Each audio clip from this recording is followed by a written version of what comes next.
Police भरतीच्या पेपरमध्ये वारंवार विचारला जाणारा एक सरासरीवर आधारित प्रश्न आहे, जो क्रिकेटच्या सामन्याशी संबंधित आहे. प्रश्न काय बघा. एका क्रिकेट खेळाडूची 9 सामन्यांमधील धावांची सरासरी 60 आहे.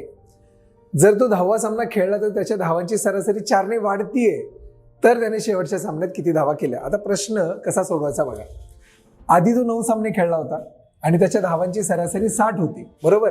मग हे 60 आधी घ्यायचे, आता प्लस करायचं. तर प्लस का करायचं? कारण त्याच्या धावांची सरासरी 4 ने वाढतीये, ती वाढतीये सरासरी म्हणून प्लस करायचं.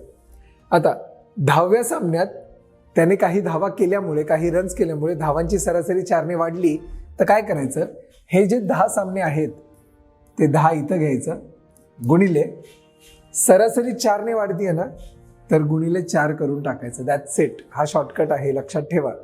आता 60 अधिक 10 चोक किती येतात? 40. म्हणजे किती झालं उत्तर? 100. म्हणजे त्याने 10व्या सामन्यामध्ये 100 रन्स केले, म्हणून सरासरी 4 ने वाढली, जे आहे आपलं ऑप्शन क्रमांक 4. आहे की नाही? सिंपल सांगा.